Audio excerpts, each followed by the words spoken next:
Last night's dinner was slow-cooked short rib lasagna. I have never been so full after a meal in my life. This was so good. So start by seasoning your short rib with a generous amount of salt and pepper. Get it all over every edge of the rib. Then I heat up a pan with some oil and I put the short ribs in to brown on all sides. So once they're brown and looking something like this, we're going to remove them from the pan and set them to the side for a few minutes. Then to that same pan, I add in some chopped carrots, chopped celery, some chopped onions and shallots, and some chopped garlic. So you're going to mix them together, then add in some tomato puree and give that a good mix until it's all combined together. Then this is optional, but I like to add in a little splash of red wine. I add in a full jar of passata, some fresh thyme, 2 bay leaves, some freshly chopped parsley, a generous amount of Worcester sauce, some light brown sugar. Then I like to season this as well. Again, this is optional. So I add paprika, garlic and onion granules and Italian herbs. So give that a good mix. Add in a parmesan wedge. Then I get my meat back in. So once the meat is all in, you're going to cover that with some beef stock. So I use about a full mug of beef stock and then cover the ribs with more water. Once they're covered, I put the lid on and I cook mine on the stove for around 4 hours, stirring it continuously.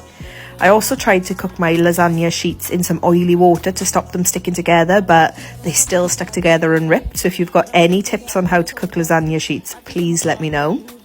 So at this point, the meat should be done. So the bones should be completely falling away from the meat. You should be able to just grab them out like this.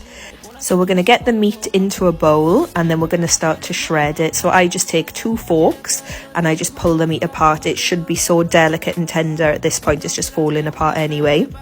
So once it's like this, get it back into the sauce, remove those bones and then give that a good mix so the sauce is completely covered the meat. And then it's time to start on the sauce. So I don't do a traditional bechamel sauce with this. So it's up to you how you want to make it. So I melt some butter in a pan. I add about 4 knobs of butter and add equal amount of flour and make a roux.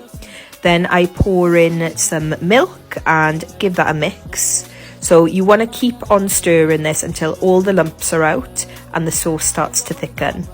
Then I season my sauce with onion, garlic granules and paprika. I add in a handful of mozzarella, red Leicester and cheddar and a sprinkle of parmesan and give that a mix till there's no lumps.